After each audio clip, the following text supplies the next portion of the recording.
मौका मिला है। अगर मुझसे गलती हो जाए तो आप अपने बेटी समझकर और बहन समझकर माफ कर दीजिएगा। लोग कहते हैं अपना भारत बहुत आगे बढ़ गया है, बहुत तरक्की कर ली है, लेकिन क्या लोगों की सोच में तरक्की की है? नहीं। बेटी बचाओ बेटी पढ़ाओ नारा देने की नौबत सोसाइटी में क्यों आई है? ये सवाल आप अपने आप से नहीं पूछेंगे?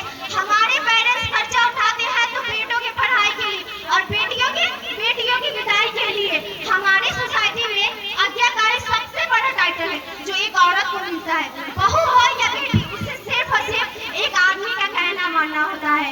एक लड़की अपनी जिंदगी में कैसे जीना चाहती है, क्या करना चाहती है, उसके लिए उसे किसी आदमी की परमिशन लेने की जरूरत पड़ती है। कौन समझता है बेटी को? कोई नहीं समझता बेटी को। अगर बेटियां अपनी आवाज उठाए तो लोग कहते हैं ये तो बेशर्म है, ये कह के उसकी आवाजें चुप करा देते हैं। हमारे देशों में बेटों और बेटियों में बहुत ज्यादा भेदभाव करते हैं लोग। बेटा 10th पास करे या ना करे, 12th पास करे या ना करे, इसे फोन मिल जाता है। हमारे पेरेंट्स कहते हैं कि हमारा बेटा बड़ा हो गया, इसे फोन क्यों सकता है, लेकिन क्यों ना बेटी 10th पास करे, 12th पास करे, उसे सिर्फ जूता दिलासा दिया जाता है कि तुम 10th में अच्छे नंबर से पास हो जाओ, मैं तुम्हें फोन दूंगा, तुम 12th में अच्छे नंबर से पास हो जाओ, तुम्हें फोन दो। लेकिन ये सब कहने के बाद हम बेटियों को नहीं मिलता है, सिर्फ बदले में ताने सुनने को मिलते हैं। तू तो बेटी है, फोन क्या करेगी? क्या मैं अपने से पूछना चाहूंगी, हम बेटियां फोन नहीं चला सकते हैं? हम बेटियों की जिंदगी जीने के अधिकार नहीं है? बेटा करियर बनाने की बात कहे तो हमारे पेरेंट्स खर्चा उठा के उसके हाथों में थमा देते हैं और कहते हैं कि जाओ अपना करियर अच्छे से बनाओ, अच्छे से ध्यान दो। लेकिन बेटी कहेगी मुझे अपना करियर बनाना है, खुद के पैरों पे खड़ा होना है। पता है हमारे पेरेंट्स क्या कहते हैं?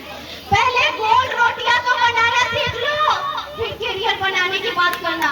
मैं आप लोग से पूछना चाहूंगी, हम बेटियां करियर नहीं बना सकते हैं, हम खुद के पैरों पे नहीं खड़ा हो सकते, सिर्फ बेटे ही करियर बना सकते हैं, हम दूसरे की जिम्मेदारियां संभाल सकते हैं। हम बेटियों के नसीब में यही लिखा है। जो लोग कहते हैं मुझे बेटा चाहिए बेटी नहीं, उन लोग से मैं कहना चाहूंगी कि क्या आपको किसी पुरुष ने जन्म दिया? नहीं, आपको जन्म आपकी माँ ने दिया है, वो भी किसी की बेटी है। तो फिर बेटियों को बढ़ती क्यों कर दिया जा रहा है? फिर उन बेटियों को कब्र कोख में क्यों बना दिया जा रहा है? बेटी पैदा ही नहीं करोगे तो रोटियां कहाँ से खाओगे? लोग यहाँ बेटी और बहू को नौकरियां बनाकर घर में रखते हैं और बाहर लेडी डॉक्टर ढूंढते हैं। मैं पूछना चाहूंगी क्यों? क्या आवश्यकता है लेडी डॉक्टर ढूंढने की?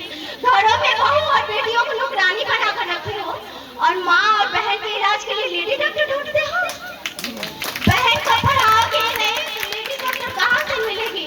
लोग कहते हैं कि बेटा वंश बढ़ाता है, लेकिन बेटी वंश नहीं बढ़ाती है। आपके तो ऐसे घटिया सोच को दफन कर देना चाहिए। बेटा तो बस एक कुल संभालता है, लेकिन बेटियां दो कुल संभालती है, फिर उससे मान सम्मान बेटों की तरह क्यों नहीं मिलता?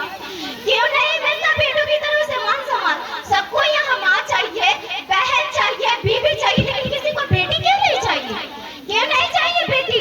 बेटा शिक्षा प्राप्त करे तो सिर्फ एक परिवार के सदस्य शिक्षित होता है, लेकिन अगर बेटी शिक्षा प्राप्त करे ना तो संपूर्ण परिवार शिक्षित कर देती है, संपूर्ण परिवार। अगर आप अपनी बेटी को दहेज में उपहार देना चाहते हैं तो शिक्षा का दीजिए। खैर मैं यही कहना चाहूंगी, समय के साथ अपनी वाणी को विराम देती हूँ और आप लोगों के सामने हाथ जोड़ के विनती करती हूँ कि जिस नजर से आप बेटों को देखते हैं उसी नजर